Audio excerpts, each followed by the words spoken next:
Bienvenidos a todos aquellos hermanos en Cristo Jesús que nos están viendo, que están sintonizados a nuestro canal YouTube.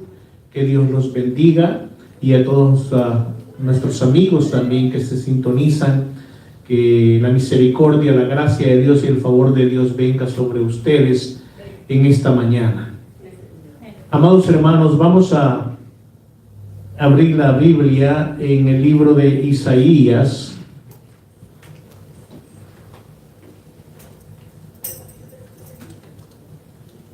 Isaías capítulo 61. Vamos a leer del versículo 1 al 3, si se ponen de pie, hermanos, para esta corta lectura de la palabra de Dios. Libro de Isaías, capítulo 61, versículos del 1 al 3. Leemos en la palabra de Dios. El Espíritu de Jehová, el Señor, está sobre mí, porque me ungió Jehová.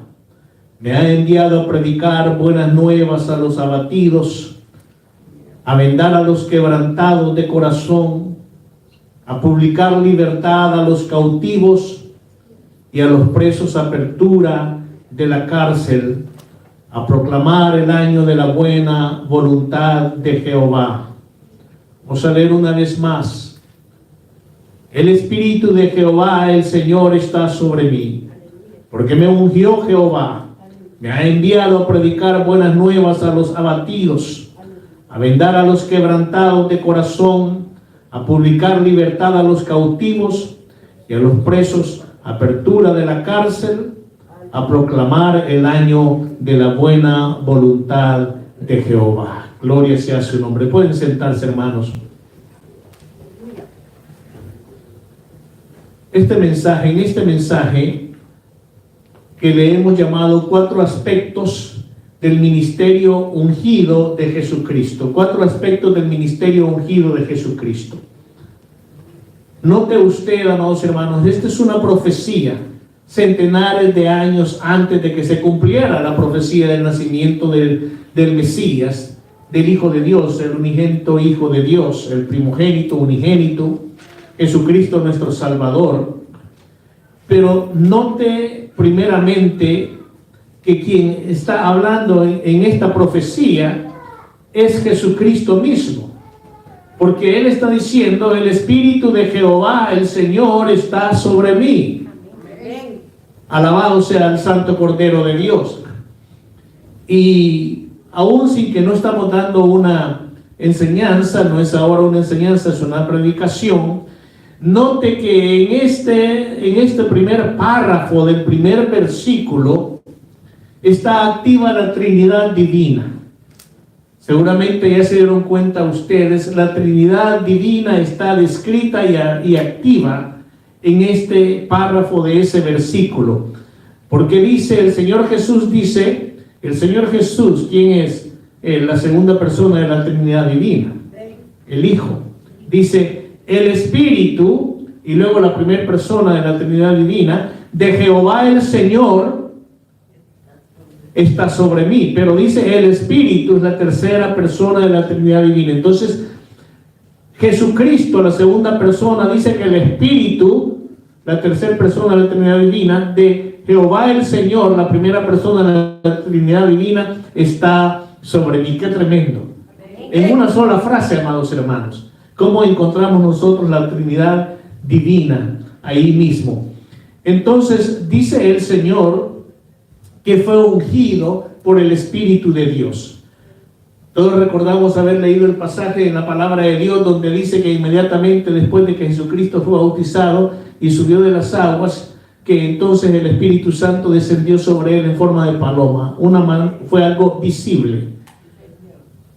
Y Juan lo describe ahí, o sea, Juan el Bautista, quien bautizó a Jesucristo. Alabado sea Dios. Entonces Jesucristo, así que fue bautizado en agua, fue lleno del Espíritu Santo. Oiga, esto es algo bien tremendo, porque estamos hablando de la segunda persona de la Trinidad divina, de Dios mismo, Jesucristo, que es Dios también. pero dice que el Espíritu Santo descendió sobre él y lo llenó. Alabado sea Dios. No que no estuviera en él o con él, porque él es la Trinidad Divina también. Me sigue en esto, ¿verdad, hermano? Pero es algo para que nosotros podamos entender cómo también nosotros como hijos de Dios, al recibir a Jesucristo como nuestro Salvador personal, somos llenos del Espíritu Santo inmediatamente. Pero aquí está hablando que descendió sobre él. Él tenía al Espíritu Santo. Pero está hablando de lo que yo diría, el bautismo en el Espíritu Santo, porque lo ungió con poder. Amén. Lo ungió con poder, amados hermanos, para que Jesucristo pudiera cumplir el ministerio para el cual el Padre lo había enviado a la tierra. Alabado sea Dios. Y ese ministerio era reconciliar a toda la humanidad para con Dios, porque toda la humanidad se descarrió, toda la humanidad se apartó de su Creador. Entonces Jesucristo iba a traer el llamamiento al arrepentimiento por la vida de pecado, por la vida alejada de Dios, para que todos aquellos que creyeran en Él fueran salvos, no se perdieran, y vida eterna. Y recibieran la salvación ¿de qué? De no tener que pasar eventualmente, como van a pasar millones de millones, ante el juicio de Jehová Dios. Nosotros, amados hermanos, por de pronto, y primero Dios que así nos mantengamos, estamos libres, estamos salvos de no tener que pasar por el juicio de Dios. Por lo menos un amén, ¿verdad? Ahí medio amén, como que dice, todavía no lo creo del todo, ¿verdad? Pero el amén debe ser rotundo, amén, gloria a Dios. Yo no quiero pasar por el juicio de Dios. Yo no quiero recibir el juicio de Dios. Por eso soy salvo, por medio de Jesucristo glorifico a Dios y quiero mantener esta salvación tan grande que Él me ha dado precisamente para no pasar por ese juicio y ser condenado toda una eternidad. Entonces, vamos a hablar sobre esto. Mire, note, el Espíritu de Jehová el Señor está sobre mí, leímos ahí en 61:1, pero luego podemos leer también en Isaías 42:1, se lo leo aquí, dice: he aquí mi siervo, yo le sostendré, mi escogido, en quien mi alma tiene contentamiento. He puesto sobre él mi espíritu. Él traerá justicia a las naciones. Él traerá rectitud, pero también juicio a las naciones. ¿Quién? El ungido de Jehová. Ahí está la palabra de Dios, Isaías 42:1. He aquí mi siervo. ¿Quién? ¿Quién es ese siervo? El Mesías, Jesucristo, Yeshua, el Hijo de Dios, nuestro Salvador. Yo le sostendré, Jehová dijo. Mi escogido, en quien mi alma tiene contentamiento, he puesto sobre él mi espíritu. ¿Para qué? ¿Para qué dice la palabra de Dios que Dios puso su espíritu sobre su ungido? Ungido porque fue ungido con el espíritu para traer justicia a las naciones, para traer salvación, para traer rectitud y para traer juicio también para aquellos que no le reciban. Oiga, qué tremendo es esto. Entonces, para eso fue ungido Jesucristo. Jesucristo fue ungido para prosperarnos económicamente. No es lo que la Biblia dice.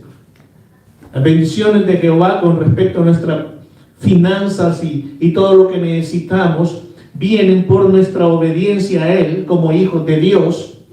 Y vienen como promesa de Dios. Pero Jesucristo no fue ungido para prosperar y a convertir en ricos o millonarios, en opulencia a todos aquellos que crean en Dios y se conviertan en hijos de Dios por medio de Jesucristo, sino para salvar a las naciones del pecado, liberarlos del pecado y traer justicia a las naciones. Eso es lo que dice la palabra de Dios, hermanos. Gloria a Dios.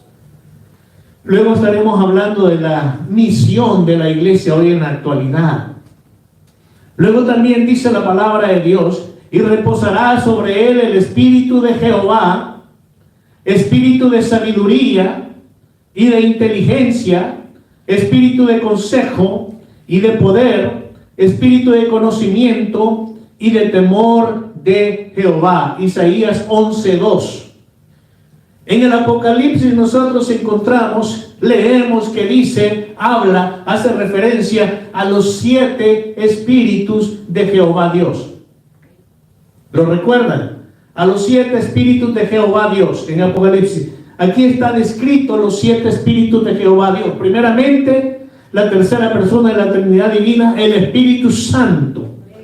Y por eso dice, y reposará sobre él el Espíritu de Jehová, 1. Espíritu de sabiduría, 2. De inteligencia, 3. De consejo, 4. De poder, 5. De conocimiento, 6. Y de temor a Jehová, 7. Los 7 espíritus de Jehová Dios. Entonces, amados hermanos, Jesucristo hizo él mismo, ya como el Mesías, ya en la tierra, ya encarnado, él mismo hizo esta declaración. Nosotros vamos a Lucas 4, 18, 19. Lucas 4, 18, 19. Y aquí está Jesucristo ya hablando, ya no proféticamente, sino ya en ese presente, actualmente, físicamente hablando ya él, y dice, el Espíritu del Señor está sobre mí, por cuanto me ha ungido para dar buenas nuevas a los pobres, me ha enviado a sanar a los quebrantados de corazón, a pregonar libertad a los cautivos y vista a los ciegos, a poner en libertad a los oprimidos, a predicar el año agradable del Señor. Poquito más adelante, un párrafo más adelante, en el versículo 20 al final dice, dijo Cristo, hoy se ha cumplido esta escritura delante de vosotros. Él fue el cumplimiento de esa escritura. Él fue el cumplimiento de esa profecía. Y Jesucristo mismo lo declaró. Entonces, hermanos, nosotros encontramos el ministerio de Jesucristo resumido en 4 aspectos. En 4 aspectos. Ahí en Isaías 61 que ya leímos, en Lucas que ya leímos también. 4 aspectos, o resumido en 4 aspectos, el ministerio ungido de Jesucristo. Vamos a ser cortos, sencillos en esta mañana. El primer aspecto o parte del ministerio cuádruple de Jesucristo, predicar el evangelio a los pobres, a los humildes, a los afligidos, a los oprimidos en espíritu y a los quebrantados de corazón. Ese es el evangelio de Jesucristo. No quiere decir que no se va a predicar el evangelio de Jesucristo a los opulentos, a los que todo lo tienen, a los que no están pasando ningún sufrimiento. A todos debemos de llevarles el evangelio de Jesucristo, porque eso es lo que la palabra de Dios nos enseña. Sin embargo, la palabra de Dios en Isaías, en Lucas y a través de todos los ejemplos que encontramos de todo lo que hizo Jesucristo, dice claramente, ungido para predicar el evangelio a los pobres, tanto a los pobres económicamente como a los pobres en espíritu, a los humildes, a los afligidos, a los oprimidos en espíritu y quebrantados de corazón. El día de ayer levemente comentaba, ¿para quién es más fácil realmente, hermano? Vamos a la realidad. ¿Para quién es más fácil escuchar y recibir el evangelio de Jesucristo? ¿Aquel que vive en la opulencia, que todo lo tiene, todos los lujos, no hay necesidades para ellos, los mejores doctores, las mejores casas, los mejores carros? ¿O están más sensibles aquellos que están pasando algún tipo de opresión, de prueba, de dolor, de enfermedad, de pobreza, de necesidad? Por eso dice la palabra de Dios, a predicar el evangelio a los pobres, a los humildes. Usted puede llegar más fácilmente si usted llega a aquellas personas de opulencia, que por lo general también muy preparados filosóficamente, pueden decirle a usted: ¿y yo para qué quiero conocer a tu Dios? ¿Para qué quiero conocer a tu Salvador Jesucristo? Yo no lo necesito. Yo lo tengo todo, hasta vivo mejor que el 99% de todos ustedes, los hijos de Dios, los cristianos, materialmente hablando. Pero espiritualmente hablando están muertos. No tienen vida, hermanos. Están destituidos de la gloria de Dios. Pero los que hemos recibido a Jesucristo como nuestro Salvador personal y somos hijos de Dios, estamos incluidos en el reino de Dios. Amén. Y muchas veces necesitamos ser recordados de esa condición. No vaya a ser que teniendo mucho nos llenemos de vanagloria y nos apartemos de los caminos de Jesucristo. Segundo aspecto: sanar a los enfermos espirituales y físicos, a los quebrantados de corazón. Ese es el segundo aspecto del ministerio de Jesucristo: sanar a los enfermos espiritual o espiritualmente, los que están enfermos y los que están enfermos físicamente. Literalmente se cumple la palabra de Dios. ¿Por qué? Porque Jesucristo da sanidad a aquellos que están enfermos espiritualmente. Su alma necesita ser restaurada, necesitan un nuevo nacimiento.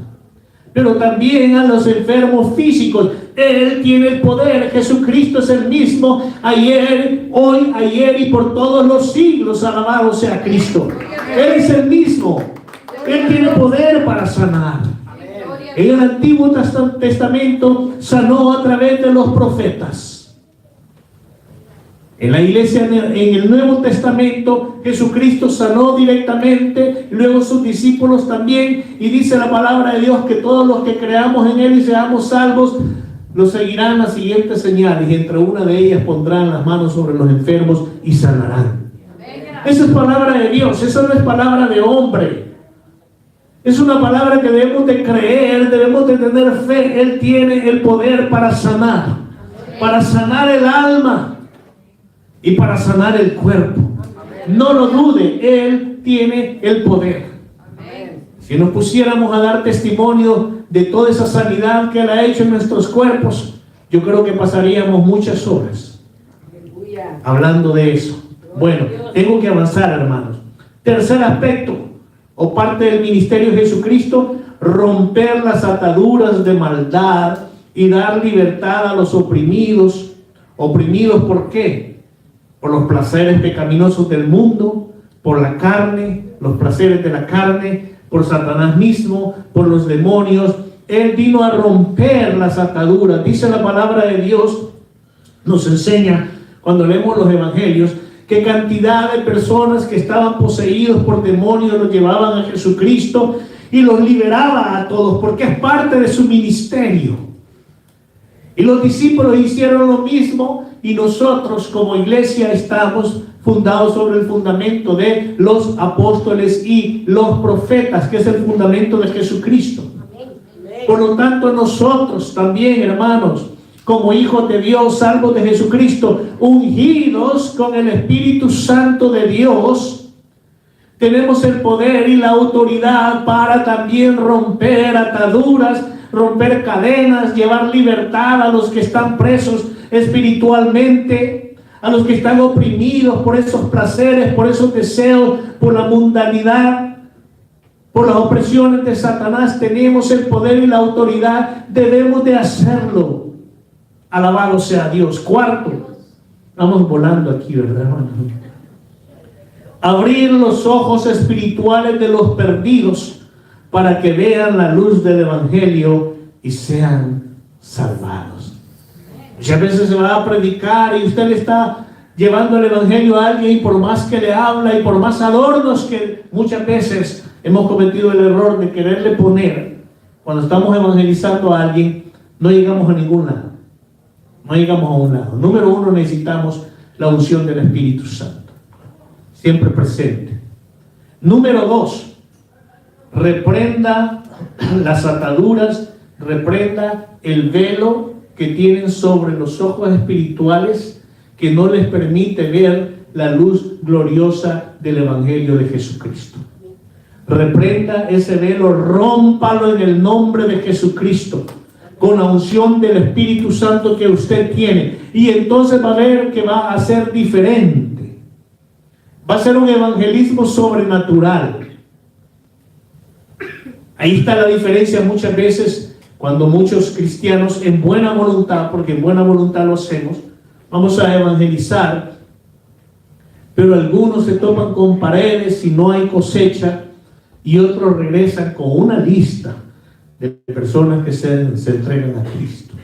Entonces tenemos que orar que esa unción esté siempre presente y fresca en nosotros, reprender que se rompan esos velos que han cegado el entendimiento, y entonces declarar el Evangelio de la salvación, el Evangelio de Jesucristo.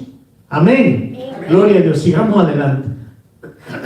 Vamos rápido, ¿verdad, hermanos? Pero bueno.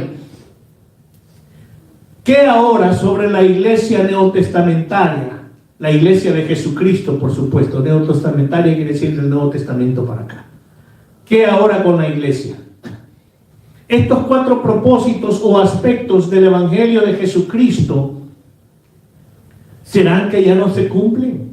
¿Serán que Cristo dice, ya parémosle?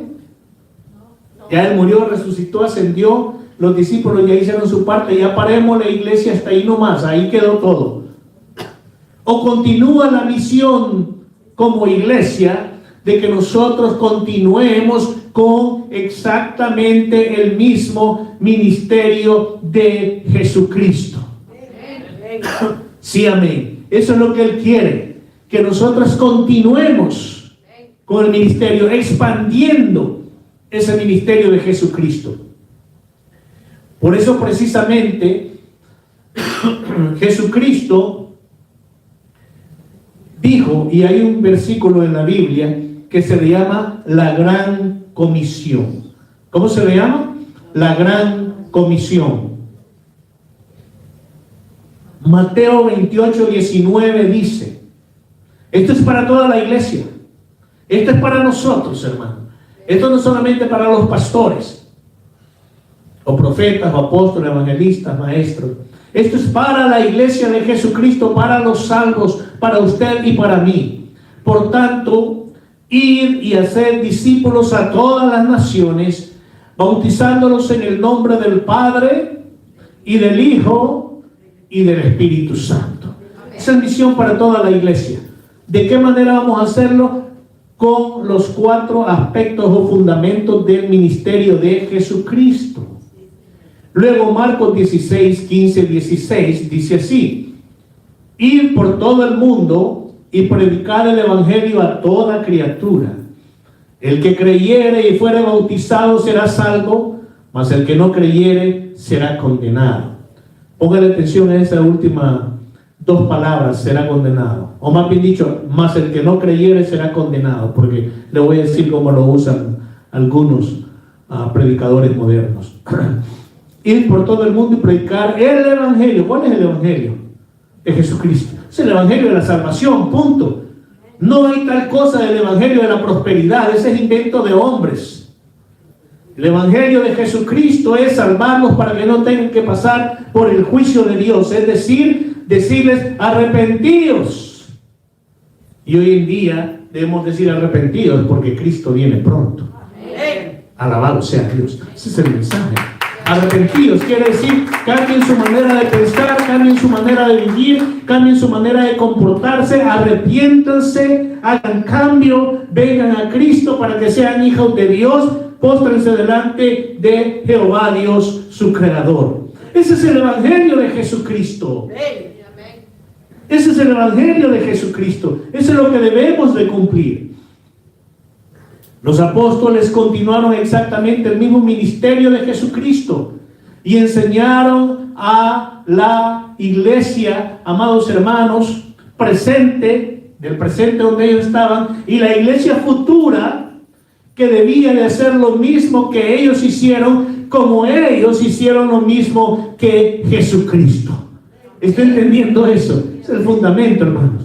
Entonces, que la iglesia del entonces de ellos, como la iglesia venidera, que somos nosotros ahorita y la que continúe, debemos de cumplir el ministerio de ellos, porque ellos imitaron el ministerio de Jesucristo, y entonces estaríamos cumpliendo el ministerio de Jesucristo en todos sus aspectos.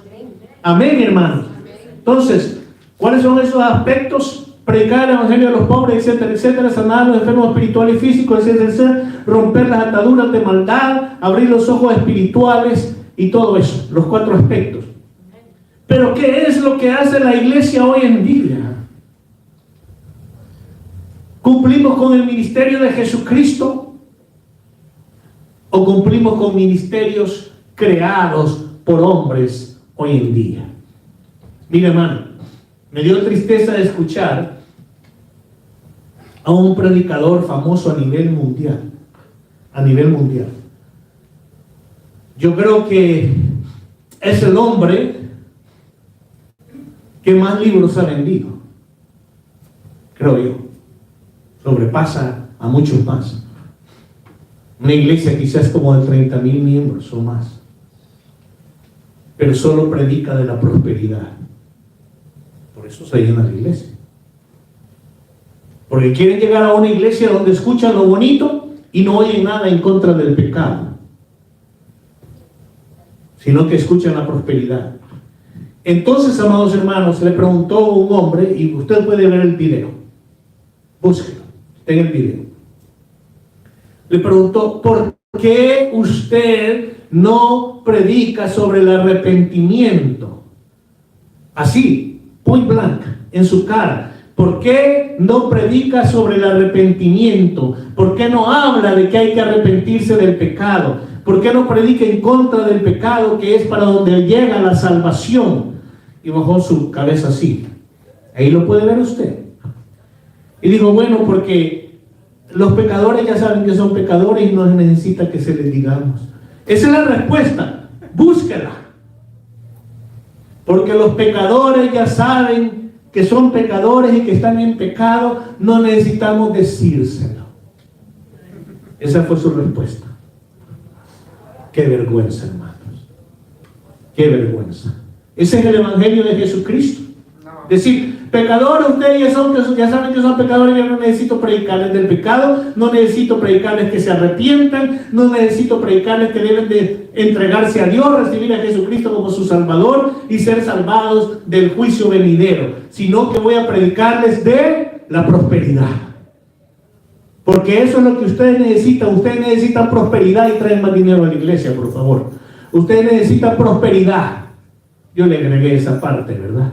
No que lo digan de esa manera. Iglesia, ustedes, no, si yo comienzo a predicar así, hermanos, se nos va a llenar la iglesia. Y hasta no van a caber. Olvídese. Pero predicamos que hay que arrepentirse, porque la salvación es precisamente ser salvos de no pasar por el juicio de Dios, y para eso tiene que haber arrepentimiento. Confesar pecados, pedirle perdón. O tiene que haber también arrepentimiento para reconciliación a todos aquellos cristianos que han caído en el engaño. Dicen: no, yo mejor voy a una iglesia donde se predica la prosperidad.